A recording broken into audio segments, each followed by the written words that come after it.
ताकदीने गाणं ऐकायचं असतं. असो, आता दिलीप भाऊ म्हणले की शिक्षक फार कमी बोलणारा पहिल्यांदा भेटले कौटिकवार सर. आणि ते खरंच आहे. तुम्हाला सांगतो, शिक्षक असला माईक दिसला कधी कधी त्याला धरून बसवावं लागतं, चल बाजूला. आपलं तसं नाही, मी थोडं लिमिटमध्ये बोलतो. पाहू द्या रे मध विठोबाचे रूप, लागली से भूक डोळा माझ्या. विठ्ठलाच्या रूपाला पाहायची भूक. आणि विठ्ठलासाठी कशा डोळ्याला भूक लागली, कानाला भूक लागली. बोले इंद्रिया लागे कळंबा एकमेका. कळंबा म्हणजे भांडण, इंद्रियामध्ये भांडण आहे. जीभ रसना म्हणे हा रसू आमोचा, घ्रासी भावो जाय परिमळाचा. रसना म्हणजे जीभ म्हणते माझा रस आहे, परिमळ नाक म्हणतात विठोबा माझा विषय आहे, कान म्हणतात माझा विषय आहे. बोले इंद्रिया लागे कळंबा. इतका सुंदर देव, इतका अप्रतिम देव, इतका छान. असे हा जन्म मोलाचा नको तू घालवू वाया.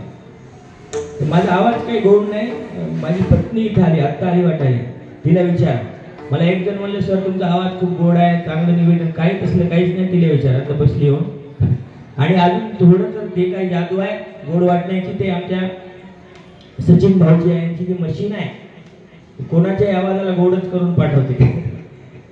ते असं. असे हा जन्म मोलाचा नको तू घालवू वाया. असे हा जन्म मोलाचा नको तू घालवू वाया. हे सदा गारे उपाळी तू सकाळी त्या श्रीरंगाची. कधी लागेल रे, कधी लागेल रे वेड्या तुला गोडी अभिनयाची. प्रल्हाद शिंदे साहेबांचं गीत आहे. आणि घेऊन येतो आहे विशाल विजय शिरसे. विशालला मुद्दा मी मागे ठेवलं होतं.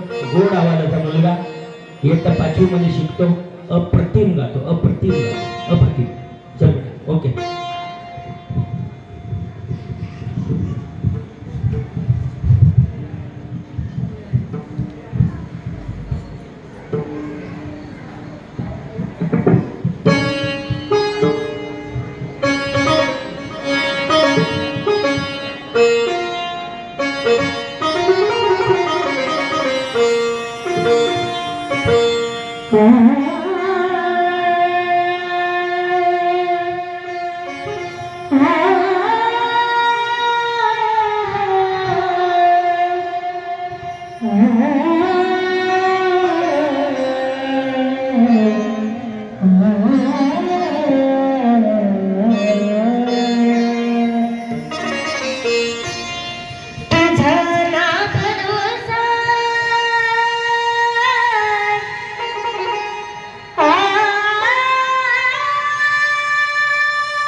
जग हे कोणाचे सांग भला मनसा.